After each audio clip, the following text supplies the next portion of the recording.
The evening air carried the warmth of spring as I parked at the edge of the long circular driveway leading up to my parents' home in Houston. The lawn was trimmed to perfection. Lights strung across the entryway shimmered in anticipation of Easter Sunday dinner. I had chosen my dress carefully. Navy blue, understated, respectable. Because in this family, appearances had always been the silent currency. In my hands, I carried a cake from a little French bakery in Montrose, the kind my mother once said she liked, though she rarely acknowledged it when I tried to please her. I stepped inside, greeted not by a welcome but by a wave of noise, laughter, glasses clinking, the low hum of conversations about real estate and markets. The smell of roasted lamb and potatoes hit me, rich and comforting, but it also carried a weight, memories of family gatherings where my presence was tolerated but never celebrated. I paused in the doorway, scanning the dining hall. The grand table stretched long, candles flickering, relatives already seated in neat rows. At the center, of course, sat my parents, Ottilie and Blythe, with my sister Serafina by their side. I looked for my name card, heart sinking when I saw it tucked far at the end, near the hallway to the restroom. Half hidden behind a decorative plant, my chair seemed placed deliberately away from the glow of the family circle. "Family is supposed to be your compass," I muttered under my breath, setting the cake down on the sideboard. "But I already feel off course." I smoothed my dress, lifted my chin, and walked toward my lonely seat. From my place at the far edge, I watched the flow of greetings. Cousins from Dallas arrived, greeted with wide arms and long embraces. Uncles slapped nephews on the back, their laughter echoing like old fraternity brothers. When I finally crossed the room, my mother barely looked up. "Oh, you're here," she said, eyes already darting back to the cousin she had been speaking with. "Put that cake on the counter." I did as she asked, forcing a smile though no one noticed. Serafina's laugh rang out across the table. She was surrounded, soaking in compliments about her dedication to the company. I heard my aunt say, "She really has the head for business, just like your father." I bit the inside of my cheek. Sliding into my chair by the restroom, I tried to ignore how symbolic it felt. The placement screamed what I already knew, out of sight, out of mind. Dinner began. Platters of food passed around like currency of approval. Conversation flowed easily at the center of the table. "The market's been strong," my uncle declared. "I just closed on a second home in Galveston." Someone else chimed in about their portfolio, another about their children's private schools. I tried to join in once, commenting softly about the small grant program I'd helped secure for local pet shelters. Silence followed, then forks clattered back into motion as if I hadn't spoken. My words evaporated before they reached anyone. My plate was full, but my appetite wasn't. Wine glasses clinked, toasts made for cousins' promotions, Serafina's efficiency, even a neighbor's small achievement. None were raised for me. I sat with my hands folded in my lap, rehearsing invisible comebacks that never left my mouth. You can be in the room and still feel completely alone, I thought, forcing down a bite of lamb that tasted like sawdust. Then my father stood. His presence commanded silence, and within seconds, the room obeyed. Blythe lifted his glass high, his booming voice carrying across the table. "Our family," he declared, "has always been built on strength and legacy. Tonight, I'm proud to say that this legacy is in capable hands. From this day forward, the future of Walker Co. belongs to Serafina." Applause thundered immediately, rehearsed and eager. I swallowed hard, heart thudding as I clapped weakly, feeling the sting of exclusion tighten around my chest. "And unlike her sister," my father continued, his voice dropping into a tone of mockery, "who wastes her time in that useless, dirty little career, Serafina understands what it means to honor her family." Laughter rippled across the room, some nervous, some genuine. I felt my cheeks burn. My fork trembled in my hand under the table, the metal cold against my palm. I willed myself not to cry, not here, not in front of them. Serafina basked in the applause, smiling graciously as if she hadn't stolen every ounce of recognition that should have been shared. My mother's eyes glowed with pride. My father's words hung in the air like a verdict, final and cruel. I glanced back at my chair, the one shoved against the restroom hallway, the one nobody wanted to sit in. People passed by me constantly, servers carrying trays, guests excusing themselves to use the bathroom. I was literally placed where the traffic flowed, like an afterthought, like a guest at my own table. My mother avoided my gaze. My father continued to toast, his arm draped proudly around Serafina's shoulders. In that moment, it struck me. They hadn't just forgotten me, they had written me out. I whispered inside, steady but sharp. Maybe I was never meant to sit at this table. That night, humiliation tasted sharper than the wine in my glass, and I knew this wasn't something I could swallow quietly again. After my father's cruel toast, I sat frozen in my chair, the laughter still echoing down the long table. I told myself to breathe, to keep my head upright, to let the sting fade. Around me, plates shifted, wine refilled, and chatter rose again as if nothing had happened. I folded my napkin carefully on my lap, reminding myself that even if I was invisible, small gestures might still count. I thought about the cake resting on the counter, a cake I had driven across town to buy from a bakery in Austin because my mother once said she liked their mousse. Maybe that single act of thoughtfulness could soften something in her tonight. I kept glancing at it, hoping someone would notice and bring it forward. Serafina's voice carried over the hum of conversation, bright and effortless. She was glowing under the light, laughing with a cousin who leaned close to hang on her every word. My seat by the restroom door felt more absurd with every passing moment. Yet I clung to the thought, sometimes love shows up in small gestures. Maybe, just maybe, they would see mine. It happened quickly, almost casually. My mother finally noticed the cake, but not because of me. Serafina walked to the counter, lifted the box, and set it down in front of everyone. "Oh, Serafina," my mother exclaimed, her voice louder than it had been all night. "You always think of me. You're so thoughtful." Applause broke out around the table. Relatives nodded, smiling, even clapping for her. I stared at the cake, my hands gripping the table edge so hard my nails dug into the wood. I opened my mouth, ready to correct the mistake, but the chorus of approval drowned me out. "That's why she's the future of this family," my father added, raising his glass once more. The cheer returned, louder than before. My stomach twisted. The cake, my gesture, my effort, gone. Credit neatly folded into Serafina's image of perfection. I sat still, the heat rising into my cheeks, forcing myself not to speak. Across from me, an uncle leaned toward his wife and whispered, "She's really remarkable, isn't she? Always going the extra mile." I caught Serafina's eye. She held my gaze for a brief second, then smiled smugly, as if she knew exactly what she had done. Sometimes silence screams louder than words, I thought, swallowing down the protest that burned in my throat. As dessert plates were cleared, waiters distributed glossy brochures across the table. The cover bore the bold title, "The Future of Walker Co." My father's pride was practically audible as the booklets were passed out like trophies. I opened mine carefully, my eyes scanning quickly for my name.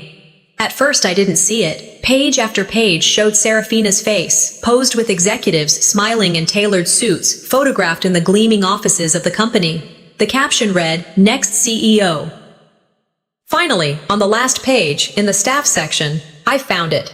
My name, Dimity Walker, listed beneath a heading marked, "Assistants."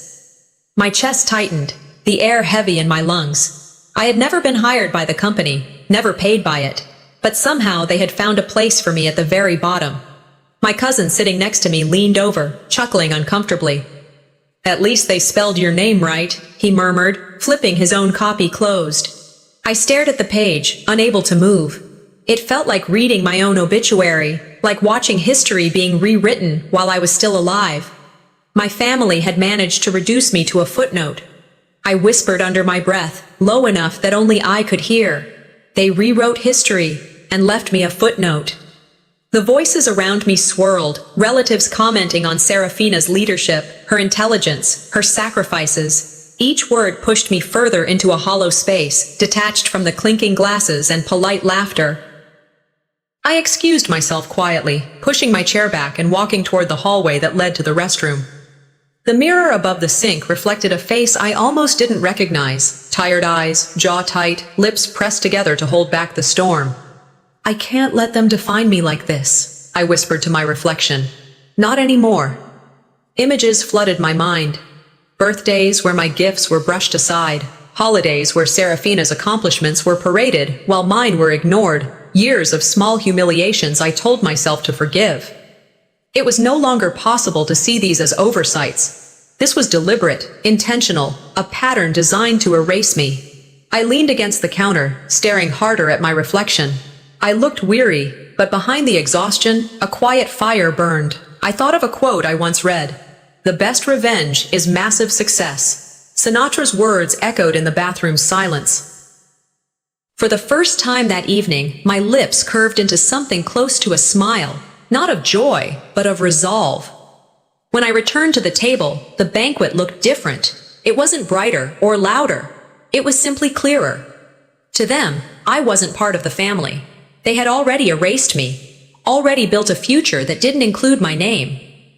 I sat back in my seat, hands resting calmly on the table, my heartbeat steady.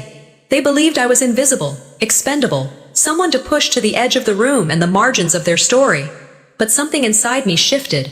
Anger had always been there, but now it had direction, a shape, a purpose.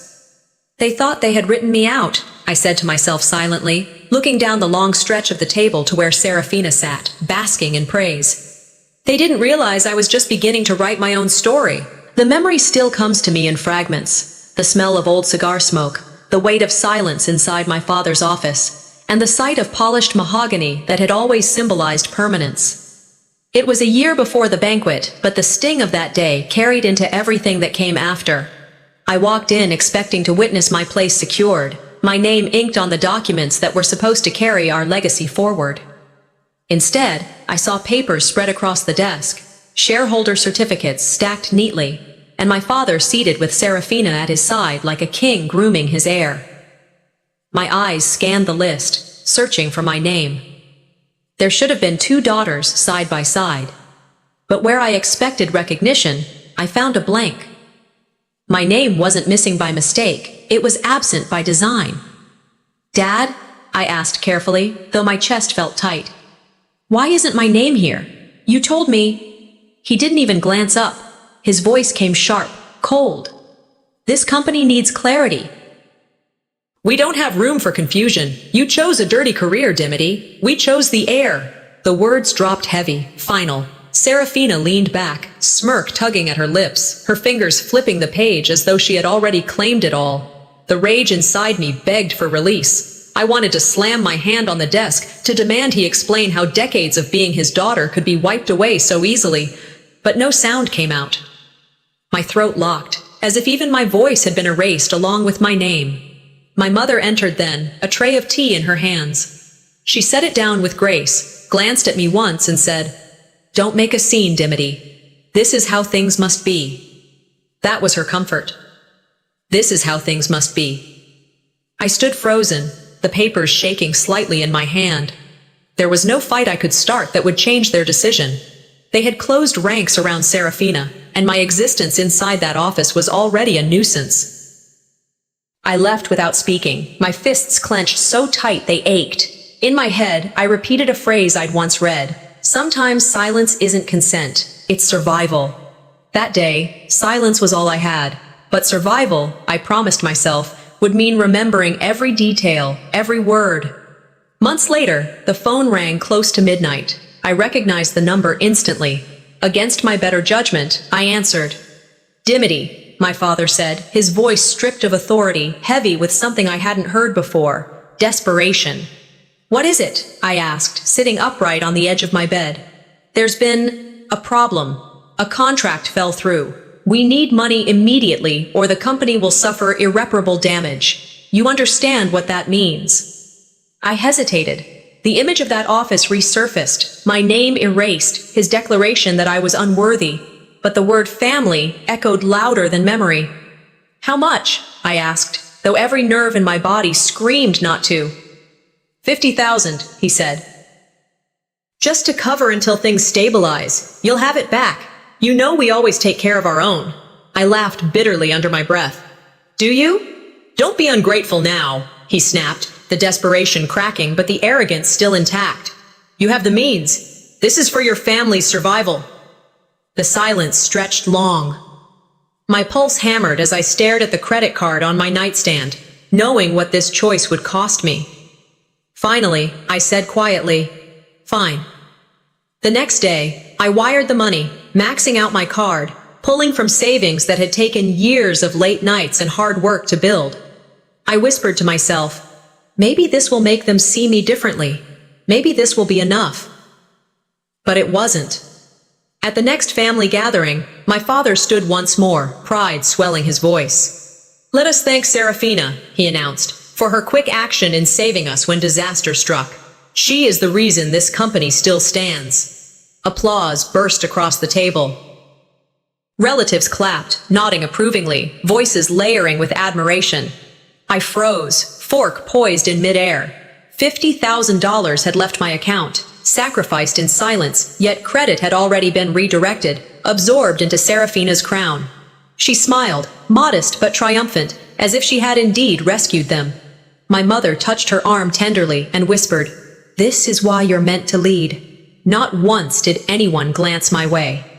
I realized then I had been erased twice, once from the books, once from their gratitude. That night, lying awake in my small apartment, I replayed the two moments like a cruel film loop. The blank space where my name should have been, the applause for Serafina bought with my sacrifice. My chest burned with humiliation and anger, but beneath it all was clarity. This wasn't oversight. This wasn't forgetfulness. This was who they were. "They only see me when they need me," I whispered into the dark. "Never when I give." I remembered another saying, "Family isn't blood, it's loyalty." And loyalty, I realized, was something they had never given me. That night, I made a vow, not to them, but to myself. If they could erase me, then I could erase my need for them. Later, standing in front of my bathroom mirror, I studied my reflection. The same weary eyes, the same tired lines. But now there was something else. My fists trembled at my sides, not from fear, but from resolve. "They think I'm weak because I stayed silent," I whispered, my voice low but steady. "They'll see what silence can build." The banquet wasn't the first betrayal. It was simply the one I refused to swallow. Weeks after the banquet, I was still replaying my father's words in my head when my phone rang late at night. The number flashing on the screen made my chest tighten. It was him. For a moment, I considered letting it ring out, but habit, loyalty mixed with dread, made me swipe to answer. "Dimity," he said, his voice stripped of its usual force. It was unsteady, almost pleading. "We're in trouble again. The company, contracts fell apart, and if word gets out, the Walker name will be dragged through the mud." I didn't speak right away. I thought of the humiliation at the banquet, my erased name in the brochures, the stolen cake. Every humiliation weighed on my tongue. "Why are you calling me?" I asked finally. "Because you understand duty," he said. "Think of the Walker name. We can't afford shame. Just help us bridge this once more." The silence stretched. I should have hung up. Instead, I felt that old reflex, family obligation, dragging me back in. My anger screamed no, but the word family lingered. "You've mistaken me for someone who still believes," I whispered. But what I said next betrayed me. "How much?" The next evening, he came in person. My father sat across from me in my small living room, explaining debts, unpaid suppliers, the company on the verge of collapse. He painted it as temporary, just a bridge loan. "Just this once," he insisted, his eyes fixed on me. "Help us, and we'll never forget." "Why me?" I asked, folding my arms. "You have Serafina. Isn't she your savior?" The silence that followed was an answer. His gaze hardened. "Because you have savings, and she is already carrying the weight." I laughed under my breath, sharp and bitter. "Carrying the weight? Do you even hear yourself?" "Don't be difficult," he snapped. "This is not the time." I stared at him, fury churning, but underneath it, an ember of hope still flickered. Maybe if I gave again, they would finally see me differently. Against my better judgment, I said quietly, "Fine." The next morning, I wired the money, draining the account I had fought years to build. My hands trembled as I typed the transfer, whispering, "Maybe this time they'll see me." Days later, another family gathering. I arrived late, stomach tight, wondering if anyone would acknowledge the sacrifice I had just made. As I took my seat near the back, I watched my father rise with his glass again. "I want to thank Serafina," he announced, his voice filled with pride. "Her devotion saved the company once more." Applause broke out, cousins clapping, relatives nodding in admiration. My mother smiled and added, "She's such a responsible young woman, truly a leader." Not a word about me, not a glance in my direction. The money I had drained from my account had already vanished into Serafina's reputation. I felt the blood rush to my face, but I forced my lips into a tight line, silent. Credit is free when you steal it from the silent, I thought, my jaw clenched. Across the table, Serafina accepted the praise with a gracious smile, eyes meeting mine for a fleeting second. She knew. She always knew. And she enjoyed it. I sat still as relatives patted her back, congratulated my parents, and passed the wine. Invisible, again. When the evening ended, I caught my father in the hallway. The others had left the room, laughter fading down the stairs. I stepped in front of him, forcing him to look at me. "This is the last time," I whispered. "Don't mistake my silence for acceptance." He smirked, dismissive, the same way he always did when he thought he'd won. "You'll always come back, Dimity. That's what family does." My chest burned, but my voice stayed calm. "Not forever." He chuckled lightly, shaking his head as if I were a child throwing a tantrum. But I had given my warning, even if he didn't hear it. That night, I sat in front of my computer, staring at the drained balance on my bank account. The numbers glared back at me, cold and merciless. In my mind, I saw again the smirk etched on my father's face. "They've mistaken my patience for weakness," I whispered into the quiet of my apartment. "One day, that mistake will cost them everything." I had warned them. But warnings mean nothing to those who never listen. A few weeks after I had wired the money, an invitation came for another family dinner. My stomach knotted when I read it, but I told myself I would go. Part of me still wanted, despite everything, to be seen, to be acknowledged, maybe even thanked. Foolish, perhaps, but the ember of hope hadn't fully died. The house glowed with warm lights when I arrived, laughter spilling out the windows before I even rang the bell. Inside, the table stretched long again, candles flickering, silverware polished to perfection. My mother greeted me with a brief nod, barely a smile, and guided me toward my seat, again placed far from the center, tucked away at the edge. I tried to swallow my disappointment as I sat down. Around me, conversations already circled Serafina. My father leaned proudly toward a guest, praising her judgment, her sacrifices for the company. The words pricked me like small thorns, steady and sharp. I reached for the breadbasket, forcing myself to chew calmly, though the taste turned to ash in my mouth. I knew better than to expect recognition, but still, that tiny sliver of hope gnawed at me. Throughout the dinner, the comments kept coming, subtle but heavy as stones. "She's the responsible one," my uncle declared, lifting his glass toward Serafina. "Always stepping up for the family." "Yes," my aunt chimed in. "I don't know what they'd do without her." My mother nodded along, her smile wide and proud, while her eyes never strayed toward me. I clenched my jaw, my nails biting into my palm under the table. Every sacrifice I had made, every dollar I had given, had been swallowed whole and buried under silence. I felt like an outsider in my own bloodline, sitting in a house I had grown up in, listening to a narrative rewritten without me. Respect isn't given. It's stolen if you're too quiet, I thought bitterly, watching my sister tilt her head modestly, soaking in their applause. I pushed food around my plate, appetite gone.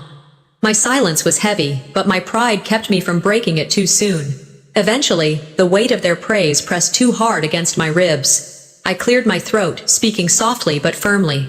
"I helped too, you know. It wasn't only Serafina." The room fell still for a heartbeat. My father's head turned sharply toward me. His face hardened, his eyes narrowing. "You?" he barked, his voice slicing the air. "You pick up after animals. That's not a career, Dimity. That's garbage." The words dropped like stones into the silence. Forks froze mid-air. Chairs creaked as relatives shifted uncomfortably. Some lowered their eyes, unwilling to meet mine. Others smirked faintly, enjoying the spectacle. Across the table, Serafina smirked openly, lips curved in satisfaction. My father leaned back, his tone booming with authority. "If you had followed our path, the company would be yours. Instead, you chose filth. Don't dare to compare yourself with Serafina." The humiliation stung like fire crawling up my throat. My chest tightened, my hands trembled against the table, but the trembling wasn't fear anymore. It was fury. I took a slow breath, forcing my body still. My voice came out calm, steel hidden in its edges. "If my work is garbage," I said, my eyes locked on my father, "then garbage saved you when you were drowning in debt." A murmur rippled down the table. My father's face darkened, but I didn't stop. "You never asked how I built my career. You never cared that I never took a dime from you. I earned everything I have, alone. And yet, you owe me more than you'll admit." The room was thick with silence. Only Serafina's scoff broke it, sharp and dismissive. "You sound bitter," she said coolly. "Maybe you should be grateful Dad still lets you sit at this table." I turned to her, my voice steady. "Gratitude is earned, not demanded. And if truth sounds bitter to you, maybe it's because it cuts too close." The air bristled with tension. My father's hand slammed against the table, glasses rattling. "Enough! You dare lecture me in my own house?" I leaned forward, my tone unwavering. "The truth doesn't need volume, it needs courage, and I won't swallow it anymore." The silence afterward was deafening, heavy with consequences no one dared to name. I stood, pushing my chair back. My chest rose and fell quickly, but my head was high. I turned toward the door, steps deliberate. Behind me, my father's voice rang out, shrill with rage. "Walk away if you dare, Dimity. You'll regret it." I didn't turn back. I didn't give him the satisfaction of seeing hesitation. As I crossed the threshold, I realized something sharp and certain. Regret was already theirs. They just didn't know it yet. Weeks after that disastrous dinner where my father had called my work garbage, I received an email from him. The subject line glowed on my screen in bold. "Your place in the family is secured." My pulse quickened as I opened it. The words inside promised that once the next deal closed, I would be given my rightful share, that my sacrifices and loyalty hadn't gone unnoticed. I read it twice, printed it out, and even set the paper carefully on my desk. For years I had lived on crumbs, small gestures, empty words, the occasional glance that hinted at hope. This felt different.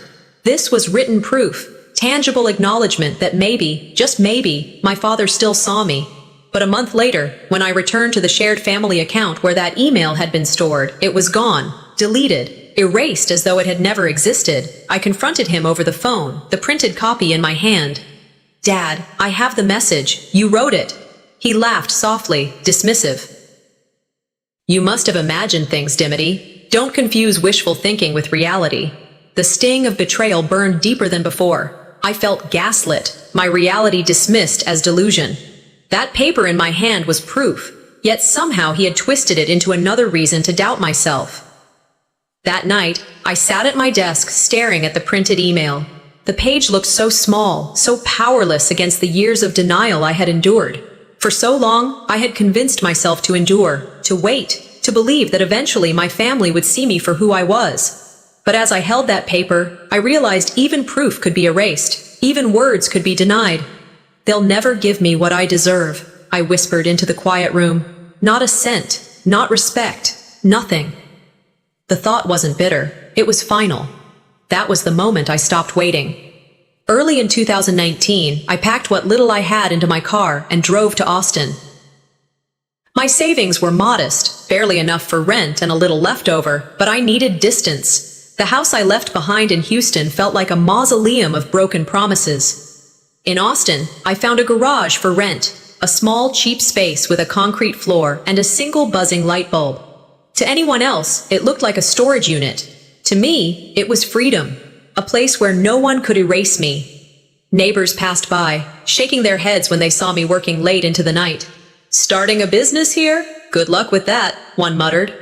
I smiled faintly, refusing to let their skepticism cut me the way my family's had. I wasn't alone. I know, my closest friend, joined me. She didn't flinch at the rough conditions or the lack of resources. Together, we pieced together prototypes using old laptops, secondhand servers, and free software.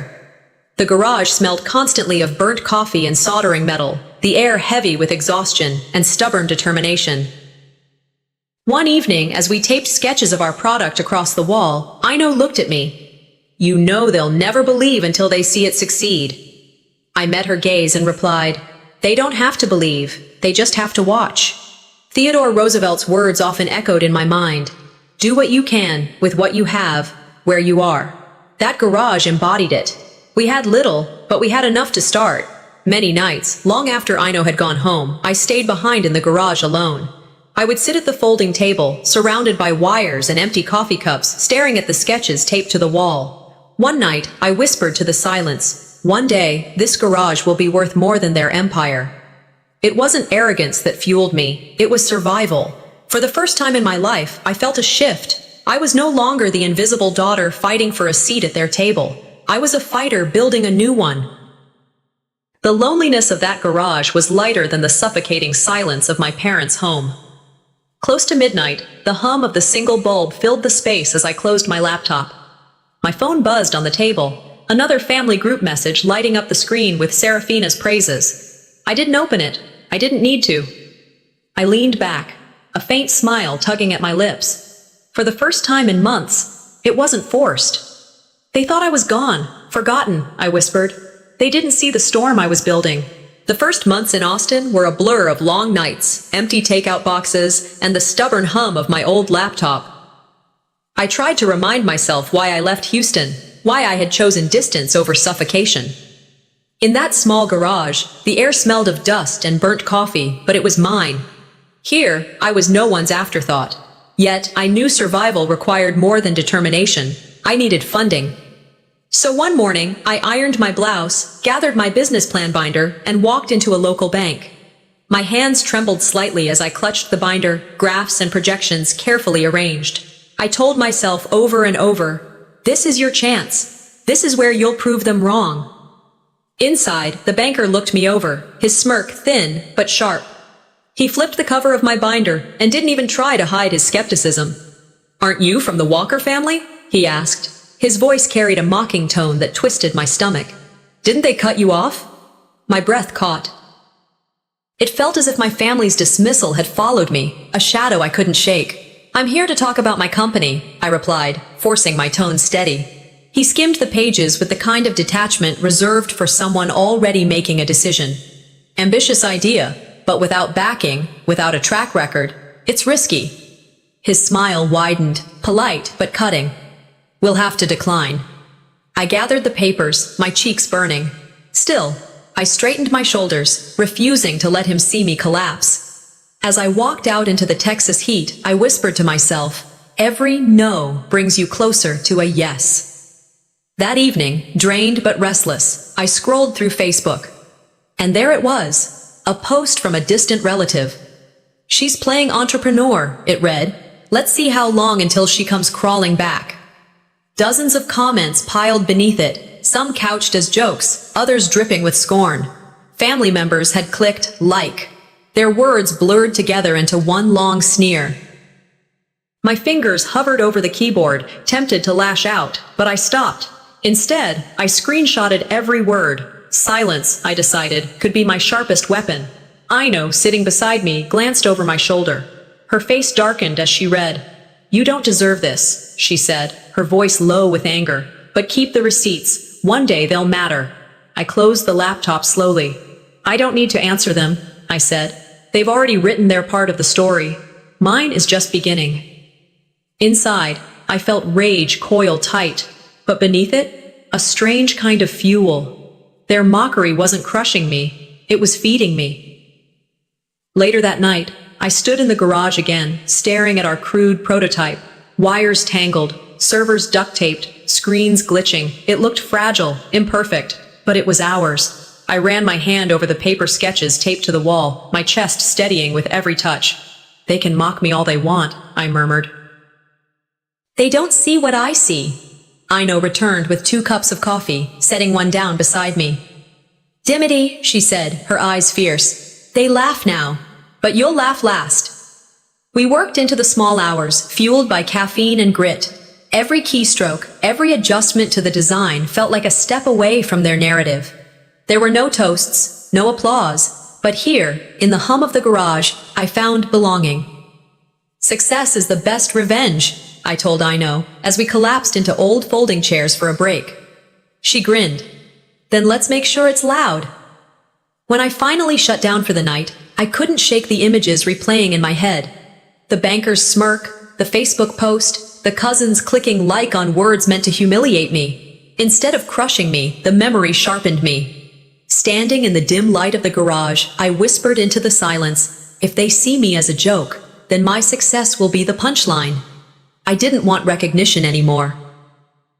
I wanted proof, undeniable, public, impossible to erase. The seed of vengeance through achievement had taken root. As I turned off the lights, I felt a calm I hadn't known in years. Not because the path ahead was easy, but because it was finally mine.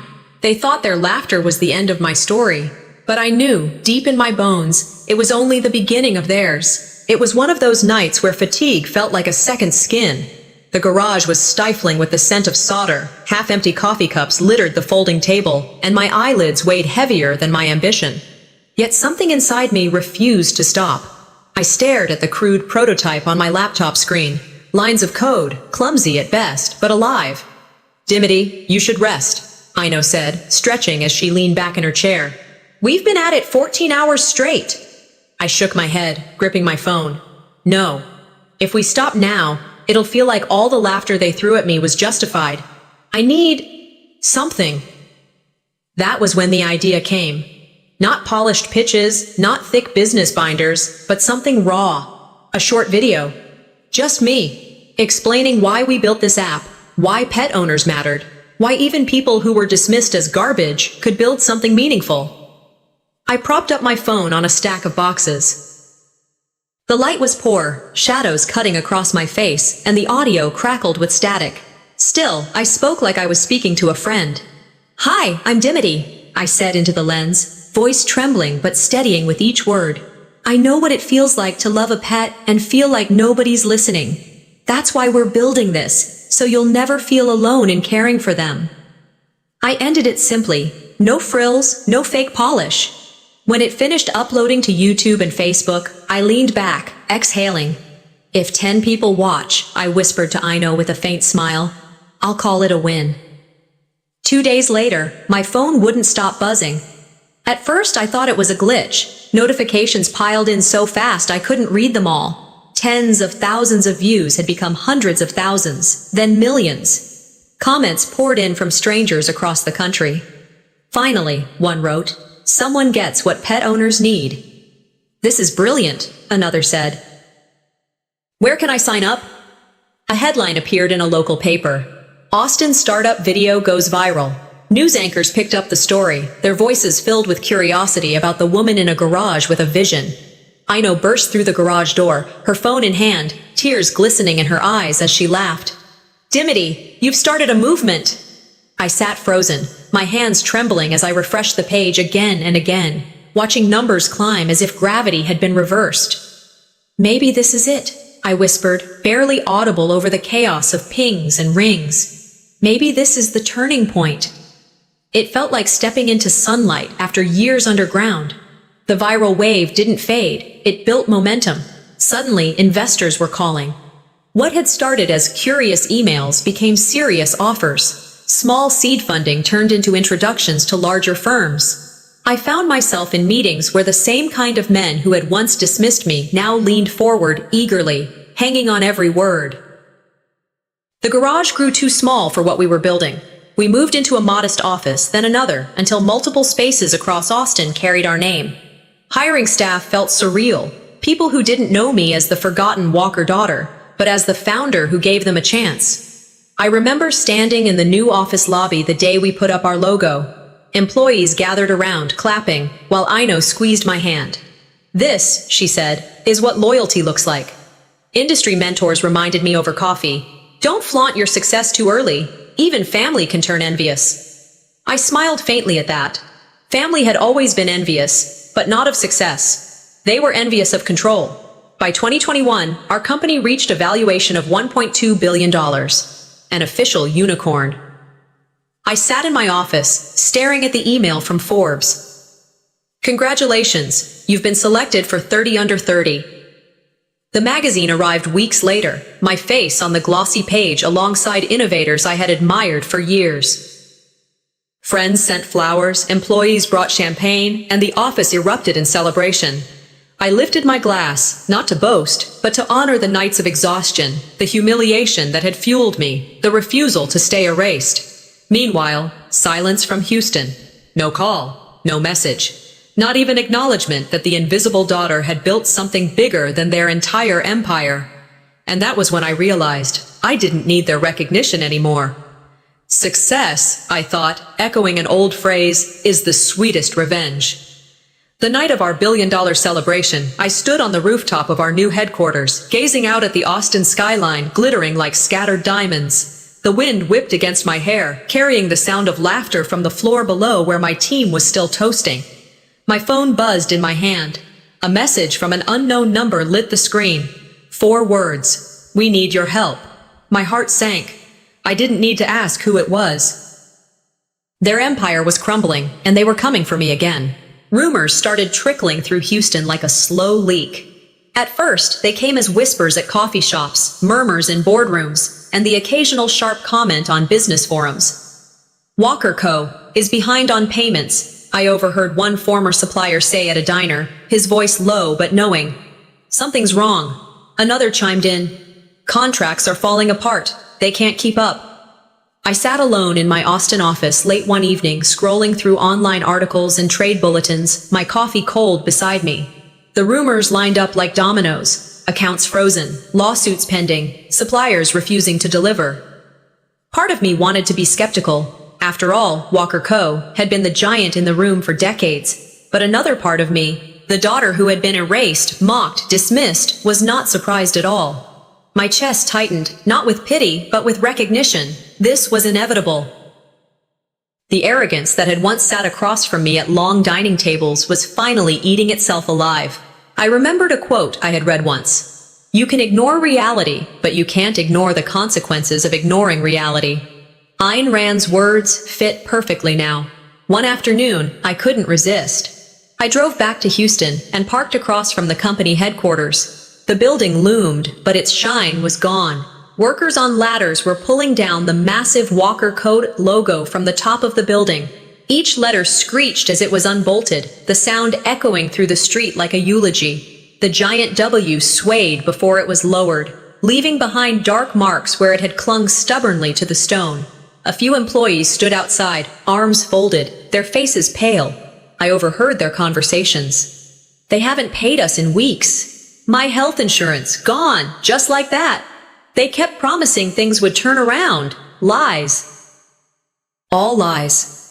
Serafina's sleek car was still in the lot, but it was empty, its presence mocking what was left of her reign. I leaned against my car, watching the logo come down piece by piece. My breath left me slowly. They erased me, I whispered, and now the world erases them. It wasn't gloating. It was justice dressed in inevitability. The next morning, headlines screamed from every corner of Houston. Family empire collapses under mismanagement. Walker legacy in ruins. Photographs showed auctioneers preparing to liquidate assets, signs taped across the once glossy doors, closed until further notice. I sat at my kitchen counter in Austin, sipping coffee.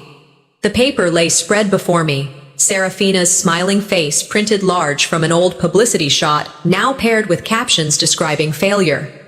My hands moved deliberately as I cut out the article with scissors and slipped it into a folder labeled Receipts. I had kept so many. Emails, brochures, newspaper clippings. This one felt like the crown jewel. Ina walked in, pouring herself a glass of water. "Reading the morning obituaries?" she asked, glancing at the article. "Something like that," I said, tapping the paper. She shook her head. "What's done in the dark always comes to light." I nodded, quiet but resolute. Their fall was no accident. It was the direct harvest of seeds they had planted with arrogance and greed. Watching their empire unravel didn't bring me joy the way I once thought it might. It brought clarity. I thought back to the years of my father calling my career filth, my mother's careful words that masked favoritism as fairness, Serafina's smug glances when credit was stolen. They had built their house on a foundation of denial, and now it was crumbling under its own weight. I understood then. Revenge wasn't about screaming at them across a dinner table or demanding apologies they would never mean. Revenge was simply living long enough to see the tables turn. I poured another cup of coffee, the steam rising in the morning light, and whispered to myself, "The best revenge is not to be like your enemy." Marcus Aurelius had said that, and I felt it resonate deep in my bones. I had chosen a different path. They had chosen theirs. That night, as the city lights blinked outside my window, my phone buzzed. For a second, I thought it might be another news alert, but it wasn't. The message was short, desperate. "We need you, please." I let it sit there, screen glowing in the dark, unread. My eyes turned back to the skyline, tall and bright, where my own company's logo now glowed. Their collapse wasn't the end. It was only the beginning of their desperation. The knock came just as I was wrapping up emails in my home office. It was late, too late for visitors, and the pounding was insistent, rattling through the quiet of my Austin townhouse. I froze halfway to the door, already knowing. The sound had weight. It wasn't a neighbor, it wasn't a friend. When I opened it a crack, the night air spilled in, carrying with it three figures I knew all too well. My parents stood in the porch light, worn and pale, their once proud faces etched with desperation. Behind them was Serafina, her posture stiff, eyes darting with a frantic energy I had never seen in her before. My father spoke first, his voice stripped of its booming authority. "Dimity, we need your help. The company can still be saved if you give us something, just a few millions to steady it." My mother clutched her pearls, her voice breaking. "Think of the family name, darling. Don't let it disappear. This isn't about us. It's about preserving who we are." I stepped into the doorway, blocking it with my body, arms folded. For the first time in years, the power shifted. They were on the outside, and I was inside. I let the silence sit heavy before answering. "The family name?" I repeated, my tone sharp. "You erased me years ago. You raised a glass to her while I sat invisible at the same table. You only remember me when you need money." Serafina scoffed, stepping forward. "Don't be dramatic, Dimity. You owe us. Everything you have. You owe this family." My voice hardened. "I owe you nothing. Not after years of being dismissed, humiliated, written out of history. Leave my doorstep before I call the police." My father's face twisted, rage cracking through his desperation. "We raised you, fed you. Without us, you'd be nothing." I leaned forward, my whisper cold and final. "Funny, I became everything the moment I left you." My mother's lips quivered. "Please, Dimity, just this once." But I didn't move. The door stayed shut between us. Their pleas hit a wall they could no longer climb. Days later, my phone buzzed at 3 in the morning. I rolled over in bed, debating whether to decline, but curiosity got the better of me. It was my mother's number. Her voice trembled as soon as I answered. "They're taking the house tomorrow, Dimity. It's all we have left. Please, just this once. Help us." For a long moment, I didn't respond. The silence pressed heavy through the line. I imagined her clinging to that house, the very one where my name had been erased from brochures, where my seat was placed near restrooms, where my sacrifices were swallowed into Serafina's praise, a house that had never truly welcomed me. I inhaled slowly and said softly, "Sell the house, save yourselves, but don't call me again." There was a small gasp on the other end. Then silence. The line went dead. I set the phone down beside me. I felt neither triumph nor regret, just emptiness. Sometimes the only way to win is not to play. I stayed awake after the call, sitting by the window with the city lights flickering across Austin's skyline. I thought of the garage nights, Ino beside me, coffee in hand, wires tangled across the table. I thought of the employees who now called me their leader, their family, not because of blood, but because of loyalty freely given. That was my inheritance. That was the legacy I had built. Their desperation wasn't proof of my cruelty. It was proof of their failure, proof that I had risen and they had fallen. I whispered into the quiet room, "Don't look back. You're not going that way." The words sat with me, not as comfort, but as direction. Just as I started to drift to sleep again, my phone lit up, not with a call this time, but with a notification. I unlocked it and stared. Serafina had posted a long tirade online. Her words painted me as the villain who abandoned her family, who let them sink when I could have saved them. Comments piled below the post. Strangers weighed in, some condemning me, others pitying her. The tide of judgment swirled around my name, people who knew nothing of the truth casting stones. Their desperation had turned to slander. And I knew then, I couldn't stay silent anymore. After Serafina's smear campaign online, I knew silence could no longer shield me. For years, I had convinced myself that ignoring them was strength, that my independence spoke louder than their lies.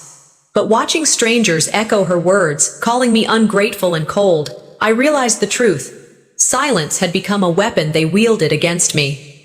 I spent evenings in my office gathering documents, financial records, proof of payments I had made, screenshots of every false story, contracts that carried my name, all the receipts of what I had endured. It wasn't about the money, it was about reclaiming the truth.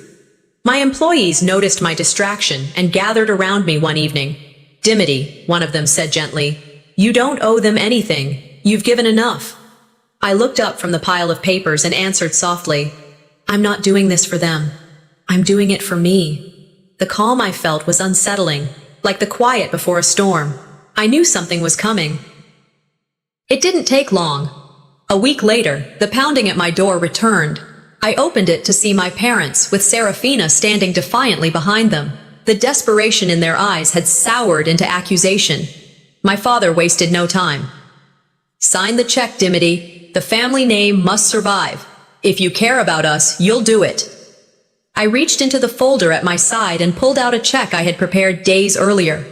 I held it up for them to see, then tore it down the middle with steady hands, the paper ripped clean, the sound sharp in the night air. "This," I said evenly, meeting my father's stunned gaze, "is the last check you'll ever see with my name on it." My mother gasped, clutching her chest. Serafina's face twisted with fury, her mouth opening and closing like she couldn't find words. "You can't light yourself on fire to keep others warm," I added, my voice like steel. "I've burned enough for this family." The silence that followed was thick. My father's face turned red, his fists clenching at his sides. "You'll regret this," he spat. I closed the door firmly, turning the lock with a final click. For the first time, I felt the finality of it settle inside me like a weight lifted. Weeks later, I was summoned to Houston for bankruptcy proceedings. I considered refusing, but something in me needed to witness it. The courthouse was stark, the marble floors echoing beneath every step. I walked into the room, my heels clicking against stone, and saw him, my father. He sat hunched, his shoulders slumped, his face drawn and pale. The booming voice that had once commanded rooms was gone. The judge read the verdict with steady authority. Assets seized, debts confirmed, bankruptcy filed. My father didn't look up. He lowered his head, his hands trembling on the table. For the briefest moment, his eyes lifted and met mine. There was no anger in them, no fire, only defeat. I felt no pity, only closure. I remembered a line I once read, "The mighty fall not by force, but by their own weight." It had never rung truer. Serafina sat beside him, her jaw tight, refusing to meet my eyes. My mother dabbed at her cheeks with a crumpled tissue, her pearls dull under the courthouse lights. I walked out when it was over, the sound of the gavel echoing behind me like the closing of a chapter that had begun long before. Outside, the Texas sun hit my face, and I breathed deeply. I thought of the years of humiliation, of empty promises, of stolen recognition, and I whispered, "This was never about money. It was about respect, and I earned mine without you." My father's collapse in that courtroom symbolized the final break. I no longer carried their judgment on my shoulders. It had crumbled and fallen back onto them. My strength wasn't reaction anymore. It was independence. That evening, back in Austin, my team gathered in the office. Laughter and warmth filled the room as they raised glasses, their faces glowing with loyalty and trust. This was my family now, the one I had chosen, the one that had chosen me in return. I raised my glass, but just as I was about to drink, my phone buzzed on the desk. One more message, one more unexpected plea. I set the glass down slowly, the noise of celebration fading into the background. One more request awaited me, this time, not from my father, but from someone I never expected. The sky was gray the day I drove past my childhood home. A line of trucks filled the long driveway where I used to ride my bike, movers carrying furniture out piece by piece. Auction staff stood at the entrance with clipboards, directing strangers who shuffled through rooms that once echoed with my footsteps. On the steps, my mother sat with her face buried in her hands, pearls glinting faintly through her fingers as she sobbed. My father stood beside her, hollow and silent, his once booming posture reduced to a bent frame staring at the ground. Serafina paced nearby, her phone pressed to her ear, her words frantic but useless. Neighbors gathered at the edge of the lawn, whispering, pointing. "The Walkers, can you believe it?" one woman muttered. "They were Houston's royalty. Now look at them." I stayed in my car, watching. My chest was steady, my grip firm on the steering wheel. Memories came uninvited, family banquets where my name was left unspoken, celebrations where my seat was hidden by the restroom, moments when my work and money were stolen only to crown Serafina. Now, the house itself was being erased, brick by brick. "They erased me from their story," I whispered, my voice quiet but sharp. "Today, their story erases them." I didn't get out. I sat in the car, headlights off, as movers pushed past my parents' pleas. My mother's cries carried faintly across the driveway. "Please, not that! Leave the dining set! It's been in the family for years!" The man with the clipboard didn't flinch. "Ma'am, everything must go. Court order." I thought of every dollar they had demanded from me, every humiliation I had swallowed, every time they said family was about loyalty while practicing the opposite. This wasn't cruelty. This was consequence. I rolled down the window just enough to breathe in the sharp autumn air. "Play stupid games," I murmured. "Win stupid prizes." With one last look at the collapsing image of the Walkers, I started the engine and drove away. I didn't stop. Not for them. Not anymore. That night, I walked into my Austin headquarters, greeted by light and sound so different from Houston's silence. Balloons floated near the ceiling, banners hung across the lobby, "To our fearless leader." Employees lined up with wide smiles, clapping as I entered. Ino stepped forward with a glass raised high. "To Dimity," she said, her voice steady, proud. "To the woman who built what no one could take away."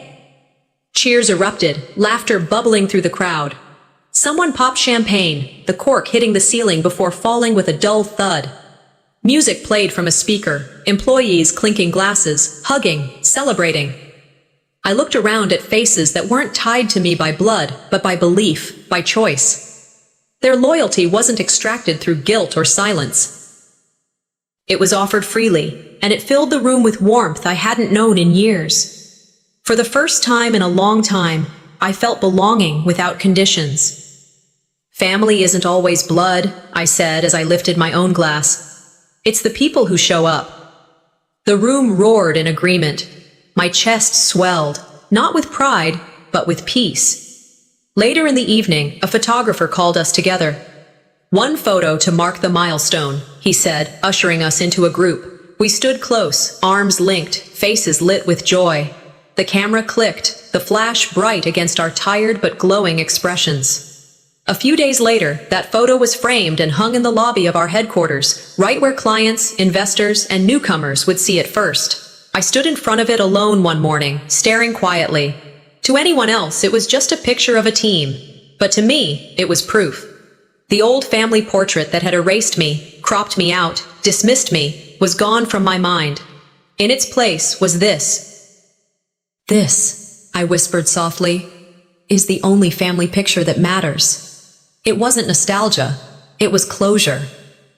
As the night wound down, I found myself on the rooftop of our headquarters, the Austin skyline glittering like a field of stars. Laughter drifted upward from the party below, muffled but steady. The air was crisp, filled with the promise of beginnings rather than endings. I looked out across the city, the weight of the past slipping away like shadows at dawn. My family had lost everything, consumed by arrogance and favoritism. But I had gained more than they could ever imagine. "I don't need their legacy," I said aloud to the night. "I built my own." And with those words, I closed the chapter. That was the end of their empire, and the beginning of mine.